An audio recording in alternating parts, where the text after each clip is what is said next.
एक जगन्नाथ भगवान के एक भक्त थे, उनका नाम था अंगद जी। क्या नाम था? बहुत ध्यान से सुनना। श्री अंगद जी जो थे, ये एक राजा के सेनापति थे, और राजा जो था ना वो इनका भतीजा ही था। एक चरित्र सुनाऊं एक भक्त का, अंगद जी का, बहुत ध्यान से सुनना। अंगद जी अपनी पत्नी से बहुत प्रेम करते थे, और उनकी पत्नी सत्संग से बहुत प्रेम करती थी। ठाकुर जी की कथा, कीर्तन, वैष्णव वार्ता, इनमें उसकी बड़ी रुचि। लेकिन अंगद जी को कथा आदि में बिल्कुल कोई रुचि नहीं थी। अपनी पत्नी से कहते थे, सुनो तुम खूब कथा सुनो, खूब मंदिर जाओ, जो तुमको करना है करो, पर मुझसे कभी नहीं कहना कि तुम करो, मेरे को कभी नहीं छेड़ना। पत्नी के मन में आता तो था कि ये भी भजन करें, लेकिन कोई बात नहीं, जैसी हरी इच्छा। अंगद जी रोज शाम को आते, पत्नी के पास बैठते, खूब प्रेम करते थे अपनी पत्नी से। एक दिन एकादशी का दिन था, आज एकादशी है। एकादशी का दिन बड़ा महत्वपूर्ण माना जाता है। एकादशी के दिन अंगद जी की पत्नी ने कुछ संतों को अपने घर बुलाया और सत्संग होने लगा घर में। प्रवचन ऐसे ही घर में बैठ के सब करने लगे। शाम को अंगद जी जब लौट करके आए, उन्होंने देखा घर में तो आज अलग ही रौनक है, इतनी सारी भीड़ आ रखी है, सब लोग नाच रहे हैं, गा रहे हैं, कीर्तन कर रहे हैं, कथा सुन रहे हैं। अंगद जी को बड़ा गुस्सा आया। मेरी आज्ञा के बिना मेरे ही घर में प्रवचन हो रहा है, मेरे ही घर में सत्संग चल रहा है, अरे कभी रोका तुमको कहीं जाने से? खूब जाओ बाहर जाके कितना भी कथा सुनो, घर में क्यों करवा रही हो? तो अंगद जी ने जाकर के व्यासपीठ पर वैसे व्यास जी का अपमान कर दिया। बोले कि आपसे हाथ जोड़ के विनती है, तुरंत चले जाइए, ये मेरा घर है, मेरी अनुमति के बिना आप यहां कैसे आए? और सब लोगों से भी कहा, आप सबसे भी हाथ जोड़ के प्रार्थना, यहां से चले जाइए, ये कोई आश्रम नहीं है, घर है मेरा, चलिए निकलिए यहां से बाहर। पत्नी बोली, अरे सत्संग चल रहा है, अभी तो ऐसा मत करो। अंगद जी ने किसी की नहीं मानी, सबको भगा दिया। पत्नी को बहुत बुरा लगा। उसने मन में विचार किया, जो हरि का नहीं है उसको मैं अपना पति कैसे मान सकती हूं? तजोरे मन, कल हमने ये पंक्ति गाई थी ना, हरि विमुखन को संग। कई लोग मुझको इस बात पर कह देते हैं, महाराज जी आप क्या शिक्षा दे रहे हो लोगों को? क्या ऐसे पति को छोड़ दें, पत्नी को छोड़ दें? तो इस प्रकार से तो गृह कलेश हो जाएगा। भैया देखो, एक बात आपको बताऊं, मानव का स्वभाव है, वो शरीर से यदि किसी को स्वीकार कर रहा है तो वो स्वीकार्य नहीं है, मन से स्वीकार करे वो स्वीकार्य माना जाता है। हम शरीर से किसी को अपना मानते हैं तो वहां पर हमारा संबंध पुष्ट नहीं होता। संबंध की पुष्टि तो हृदय से होती है, हृदय से आप उसको मानते हो कि नहीं। और कोई व्यक्ति यदि शरीर से ना भी हो, हृदय से यदि आप उसको स्वीकार कर चुके तो निश्चित है आपका संबंध पक्का है।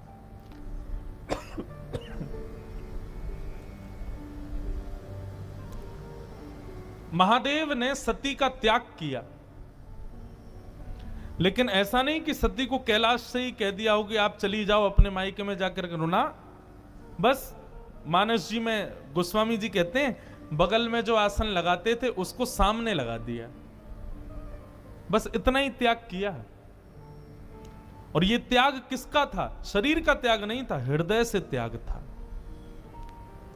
तो इसलिए भैया, यदि ऐसे लोग परिवार में हैं, ऐसे लोग मित्र हैं, ऐसे लोग ऑफिस में काम करते हैं जो भगवत संबंध नहीं रखते, उनका शरीर से त्याग नहीं करना है, मन से त्याग करना, मन से कभी उनको स्वीकार नहीं करना है। अंगद जी की पत्नी ने आज अपने पति का हृदय से त्याग कर दिया और घूंघट कर लिया और कहा कि अब आज के बाद मृत्यु पर्यंत मैं आपको अपना मुख नहीं दिखाऊंगी, ना आपका मुख देखूंगी। आपकी पत्नी हूं, आपके संगी रहूंगी, आपकी सेवा करूंगी, पातिव्रत धर्म का पालन करूंगी, लेकिन हृदय में आपके लिए कोई स्थान नहीं आज के बाद। अंगद जी की पत्नी अब तो घूंघट करके रहती है, अंगद जी ने मुंह ही नहीं दिखाती अपना अंगद जी को। 1 महीना 2 महीना 6 महीने बीत गए महाराज। अंगद जी बड़े उदास, बहुत प्रेम करते थे अपनी पत्नी से। अब तो कार्य में भी मन नहीं लगता। एक दिन ऐसी घोड़े पर बैठ करके कहीं जा रहे थे, तो चलते चलते उन्होंने देखा कहीं कथा चल रही है। मन में आया इसी कथा ने ही मेरा घर बर्बाद करवा दिया, इसी की वजह से सब खराब हुआ। 2-3 दिन बाद फिर से निकले तो फिर कथा चल रही थी, तो मन में आया कि ये कथा में ऐसा होता क्या है जो मेरी पत्नी को इतना प्रिय लगता है, चल के सुनूं। अंगद जी आकर के पीछे उदास हताश तो बैठे ही थे, घर में मन लगता नहीं है, आके बैठ गए। कथा में बंधुओं 3 प्रकार के लोग आते हैं। पहले आमंत्रित लोग, जिनको निमंत्रण दिया गया है कि भैया हमारे घर में कथा है, आपको आना है।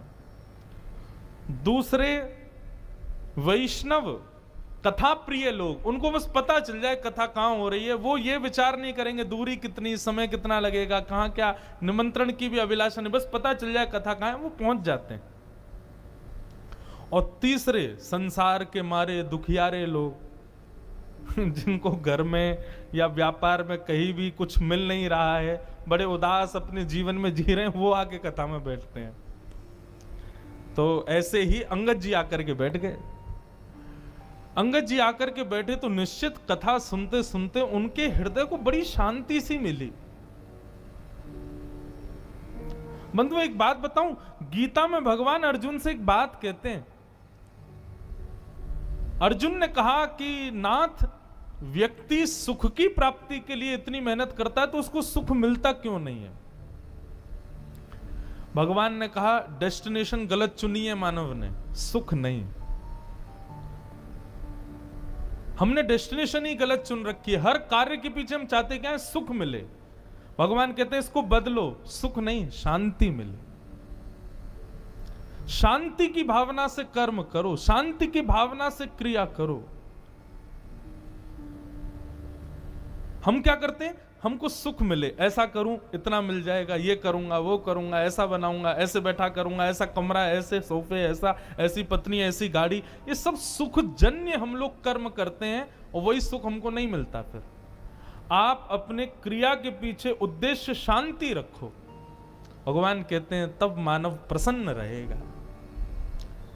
क्योंकि अर्जुन, सुख की भी एक लिमिट होती है, उससे ज्यादा यदि मिल जाए तो व्यक्ति दुखी हो जाता है। आपके गुजरात में श्रीखंड मुझे बड़ा प्रिय है। मैं द्वारिका, मैं अहमदाबाद तो मेरी पहली बार कथा और गुजरात में मेरी दूसरी कथा है। ये श्रीमद् भागवत की पहली कथा हमने की द्वारिका में और आज 7 साल बाद दूसरी कथा कर रहे हैं अहमदाबाद में। बाकी बीच में 2 दिन 4 दिन के सत्संग तो हुए हैं कई बार, पर सप्ताह कथा दूसरी बार हो रही है। तो मैं जब भी गुजरात आता हूं तो श्रीखंड मुझे बड़ा प्रिय है। लेकिन आप एक कटोरी खिला दो, मन भर जाएगा। दूसरी कटोरी दोगे तो मैं भाग जाऊंगा। आप कहोगे महाराज जी आपको बड़ा प्रिय, खाओ ना। अरे कैसे? मुझे याद नहीं है, लेकिन फिजिक्स में हम लोग जब स्कूल में पढ़ते थे तो एक चैप्टर पढ़ाया गया था, उसमें यही बात थी। जब भागवत पढ़ी तो हमको और ज्यादा क्लियर हुई कि कोई भी वस्तु का अति सेव्य जब हम करते हैं तो वही वस्तु हमको कष्टदायी लगने लगती। रसगुल्ला यदि पसंद है तो 1 2 3 4 5 खा लो, 6वां रसगुल्ला देखते ही वमन हो जाएगा। संसार की हर वस्तु ऐसी है। तो अर्जुन, सुख नहीं शांति को रखो। किसी भी क्रिया को करने के पीछे उद्देश्य क्या हो? मुझे शांति मिले, तब देखो कर्म करके कैसा सुख मिलेगा। तो कथा में सुख मिलता है लोगों को। यहां पर आप मौन अवस्था में बैठे हो, एक ही आसन पर बैठे हो, ना पानी पी रहे हो ना चाय पी रहे हो। 4 घंटे आदमी बिना चाय कैसे रहे, बिना खाए कैसे रहे, लेकिन यहां रह रहे हो। क्यों? शांति मिल रही है। सुख नहीं, शांति। अंगद जी को बड़ी शांति मिली। अब तो अंगद जी ने नियम बना लिया, रोज जाते थे कथा सुनने। 7वें दिन कथा पूरी हो गई। अंगद जी जैसे ही आए तो देखा कोई भी नहीं था।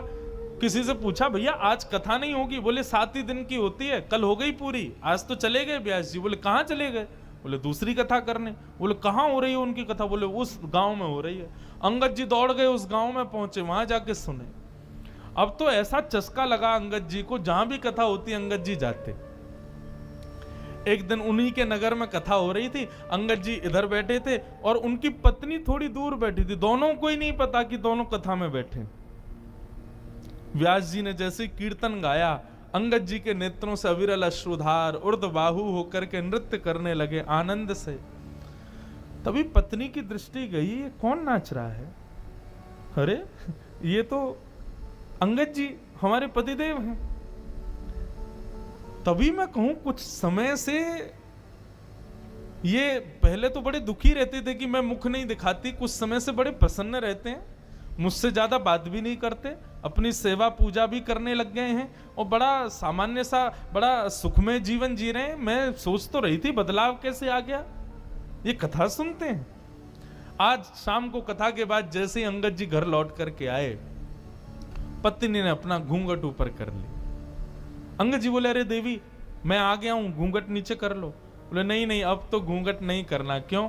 मैंने इसलिए घूंघट किया था कि आप कथा से प्रेम नहीं करते थे, परंतु अब तो आपने कथा को स्वीकार कर लिया ना, तो अब मैंने जो त्याग का संकल्प लिया था उसको छोड़ दिया। अंगद जी बोले, वो बात तो ठीक है, लेकिन मैं तुमको सत्य बताऊं, जब से मैंने कथा सुनना प्रारंभ किया ना, मुझे पहले तुम्हारे रूप में बड़ी आसक्ति थी, पर अब मुझे वो आसक्ति नहीं है। अब तो मुझे बस एक ही अभिलाषा, मेरे जगन्नाथ मुझे कब दिखेंगे, मेरे द्वारिकाधीश, उनकी रूप माधुरी का दर्शन मुझे कब होगा। ऐसा अंगद जी का जीवन। बंधुओं, अंगद जी ने अपनी पत्नी से कहा, देवी अब हम दोनों वैष्णव हो गए, चलो हम जगन्नाथपुरी दर्शन करने चलेंगे। लेकिन अभी अभी सुना है कि एक बहुत बड़े युद्ध के लिए राजा के साथ मुझे जाना है, युद्ध से जब वापस आ जाएंगे फिर हम जगन्नाथपुरी चलेंगे। ठीक है। युद्ध में अंगद जी गए, जाकर के युद्ध किया। युद्ध का नियम होता था, जो राजा हारता था उसका सारा धन हड़प लिया जाता था और जीतने वाले राजा को दे दिया जाता था। अंगद जी जब उसका सारा धन लेने लगे तो वहां एक अद्भुत मणि थी। उस मणि को देख करके अंगद जी बड़े प्रसन्न हो गए। बोले, बड़ी सुंदर मणि है, मुझे ठाकुर जी को कुछ निवेदित करना है, ठाकुर जी को मैं जगन्नाथपुरी जाऊंगा, कुछ देना है। कोई बात नहीं, मैं ये मणि अपने संग ले जाता हूं, ये ठाकुर जी को दे दूंगा। और उस मणि को अंगद जी ने अपनी पगड़ी में छुपा लिया। थी तो वो चोरी, लेकिन अंगद जी का भाव क्या था कि मुझे ठाकुर जी को देनी है। भगवान से बोले, प्रभु इसके बदले भले ही मुझे दंड मिल जाए, लेकिन मैं ये दूंगा आपको, ये है आपकी, मुझे नहीं चाहिए लेकिन मैं आपको दूंगा। किसी सैनिक ने जाके राजा को बता दिया कि अंगद जी ने एक मणि को अपनी पगड़ी में छुपा लिया। राजा, अंगद जी उसके चाचा लगते थे, इसलिए राजा स्पष्ट तो कुछ कह नहीं पाया, पर राजा ने मन में विचार किया कि अंगद जी रोज मेरी बहन के यहाँ भोजन करने जाते हैं, मैं आज बहन से कहूंगा कि वो भोजन में जहर मिला दे, अंगद जी की मृत्यु हो जाएगी, मणि हमको मिल जाएगी। अंगद जी आज भोजन करने के लिए राजा की बहन के यहाँ गए तो अंगद जी का नियम था कि भोजन का पहला भाग राजा की बहन की छोटी बेटी को गोद में बिठा के पहले उसको खिलाते थे, फिर स्वयं पाते थे। आज उसने अपनी बेटी को कहीं छुपा दिया, बोले अंगद जी कहीं खिला ना दे, इसमें तो जहर है। अंगद जी भोजन करने बैठे, कहा बिटिया चलो लाओ अपनी बेटी को लेके आओ, उसको मैं थोड़ा खिला दूं फिर मैं पाऊं। बोले मेरी बेटिया तो आज माँ के पास गई है, मेरी मायके गई है, आज वो है नहीं, तो आप आज अकेले ही पालो। अंगद जी बोले, बेटा ये तो मेरा नियम है, उसको खिलाए बिना तो मैं कभी नहीं खाता। अरे वो मेरी प्राण प्यारी है, मैं उसको साक्षात जगदम्बा के स्वरूप में देखता हूं, पहले उसका भोग लगाता हूं तब पाता हूं, अब जब तक उसका भोग नहीं लगेगा मैं तो नहीं पाऊंगा। तो राजा की बहन ने सोचा, ये मेरी बेटी से इतना प्रेम करते हैं और मैं इनको जहर दे रही हूं। उसने थाली उठा ली, बोले कि ये पूरा भोजन ही आपके लायक नहीं है चाचा जी, इसमें मैंने विष मिला दिया है। अंगद जी ने थाली पकड़ी, बोले तुमने इसमें विष मिला दिया? बोले हाँ। बोले क्यों? मेरे भाई को वो मणि चाहिए जो आपने पगड़ी में छुपा रखी, इसलिए उसने मुझसे कहा कि विष दे दो। पर आपका प्रेम देख करके मेरा मन हो रहा है कि मैंने बहुत बड़ा अपराध किया, मैं ये विष आपको नहीं दे सकती। अंगद जी बोले वो सब बात छोड़ो, ये बताओ क्या तुमने इस थाली का भोग लगाया था भगवान को? उसने कहा हाँ, भोग तो मैंने लगाया था। बोले तुमने विष वाला भोजन ठाकुर जी को खिला दिया? बोले क्योंकि आप बिना भोग लगाए पाते नहीं है, इसलिए भोग तो मुझे लगाना पड़ा। अंगद जी बोले अब तो इसको मैं ही पाऊंगा, जब विष ठाकुर जी ने पा लिया तो मैं कैसे छोड़ूं? और अंगद जी जबरदस्ती हठ पूर्वक उस थाली को लेकर के बैठ गए और एक एक कवल खाने लगे। ज्यों ज्यों कवल मुख में जाने लगा, अंगद जी का उतना ही तेज बढ़ने लगा। ये आश्चर्य देखकर के राजा की बहन नतमस्तक हो गई। जाको राखे साइया मार सके ना कोई, बाल न बाका कर सके जो जग बैरी हो। बंधुओं, प्रसाद मान करके पाया, इसलिए विष्णु ने भी कुछ नहीं किया। ये लीला तो मीरा के साथ भी हुई, ये लीला तो ध्रुव के साथ भी हुई, ये लीला तो प्रहलाद के साथ भी हुई। विष उनको भी पिलाया गया, लेकिन भगवत प्रसाद मान करके पाया, कुछ नहीं हुआ।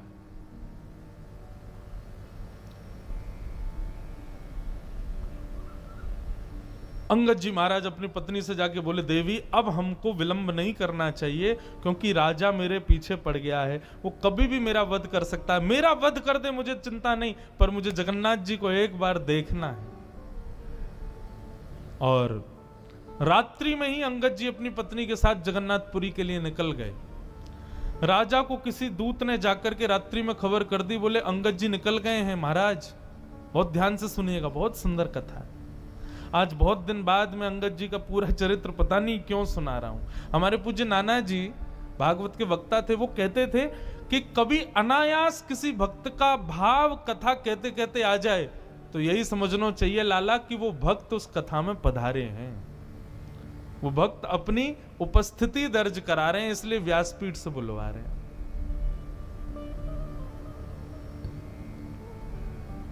तो अंगद जी जाने लगे, बीच रास्ते में ही राजा के सैनिकों ने बंदी बना लिया। सैनिकों ने कहा हम तुमको छोड़ देंगे, बस मणि हमारे हवाले कर दो।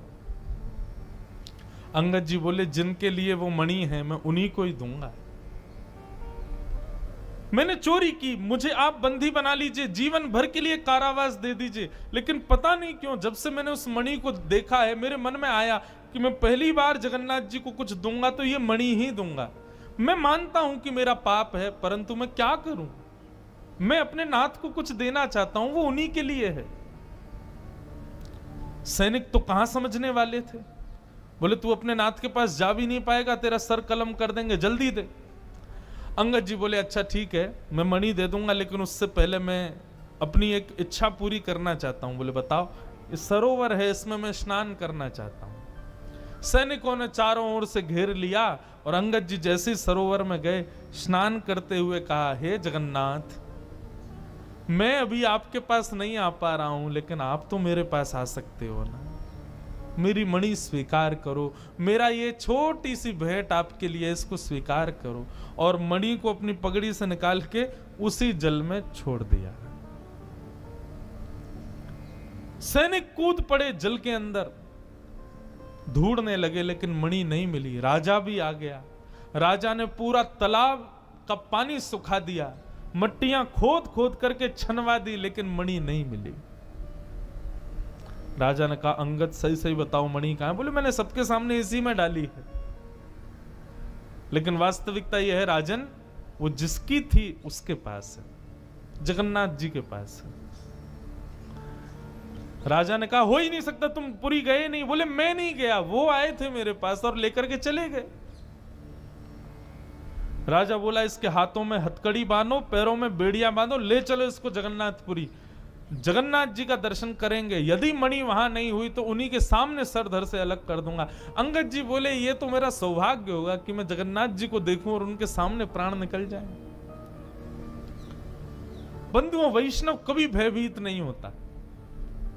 अंगद जी के हाथों में हथकड़ियां, पैरों में बेड़ियां, सैनिकों ने नंगी तलवार गले में रखी है, और जैसे ही पुरी जगन्नाथ के मंदिर में प्रथम बार प्रवेश किया अंगद जी ने, और जैसे ही महाप्रभु श्री जगन्नाथ जी को देखा है, उनके मुखमंडल का दर्शन किया, दर्शन करते ही क्या पाया, श्रृंगार में ठाकुर जी की ठोड़ी के नीचे सबसे श्रेष्ठ माला के रूप में वो मणि ही ठाकुर जी को पधराई हुई थी, श्री जगन्नाथ जी के गले में धारण करा रखी थी। राजाओं ने, सैनिकों ने जब ये दृश्य देखा कि श्री जगन्नाथ जी के गले में वो मणि, नतमस्तक हो गए अंगद के आगे। तो तुम्हारी भक्ति को प्रणाम है अंगद। लेकिन अब अंगद जी को जब ये बात दिख रही है कि मेरे द्वारा प्रस्तुत कोसों दूर से वस्तु जगन्नाथ जी ने स्वीकार कर ली, मतलब मेरे प्रेम को, मेरी भक्ति को स्वीकार कर लिया, हथकड़ियां हाथ में, बेड़ियां पैरों में, और देखते देखते जगन्नाथ जी को अंगद जी ने वहीं अपने प्राणों को त्याग दिया, महाप्रभु जी में विलीन हो गए। ऐसी प्रेम लक्षणा भक्ति श्रीमद् भागवत प्रदान करती। मैं कहता हूं अपनी कथाओं में, भागवत जी नहीं होती तो हमें कभी मीराबाई नहीं मिलती, श्रीमद् भागवत नहीं होती तो हमें कभी सूरदास नहीं मिलते, श्रीमद् भागवत नहीं होती तो ऐसे प्रेम युक्त वैष्णव भक्तों के चरित्र हमें कभी नहीं मिलते, क्योंकि इन सबका सृजन भागवत नहीं किया है। तो भागवत किसको देती है? श्री कृष्ण को प्रदान करती है। इसलिए भैया मेरी आप सबसे प्रार्थना, श्रीमद् भागवत से और कोई आकांक्षा मत रखो, और कोई संकल्प मत करो, और कोई अभिलाषा मत रखो। श्रीमद् भागवत केवल और केवल कृष्ण प्रदान कर सकती। कई लोग अपने पितरों के लिए कथा कराते हैं, महाराज जी हमारे पितृ निवृत्ति के लिए कथा, तो मैं उनको एक बात कहता हूं, कथा कराने के बाद तुम्हारे पितृ मुक्त नहीं होंगे, तुम्हारे पितृ मुक्त हो गए हैं, इसीलिए तुम्हारे मन में भाव आई है कि चलो हम कथा करा लेते हैं। कथा कराने के बाद पितृ मुक्त नहीं हुए भैया, उस परिवार के मन में संकल्प उठ जाए कि हमको कथा करानी है, तो उसी समय समझ लेना पितृ मुक्त हो गए। पितरों ने ठाकुर जी से प्रार्थना की और ठाकुर जी ने हमारे हृदय में यह भाव प्रकट किया कि हम कथा कराएं। भागवत श्री कृष्ण से प्रेम कराते।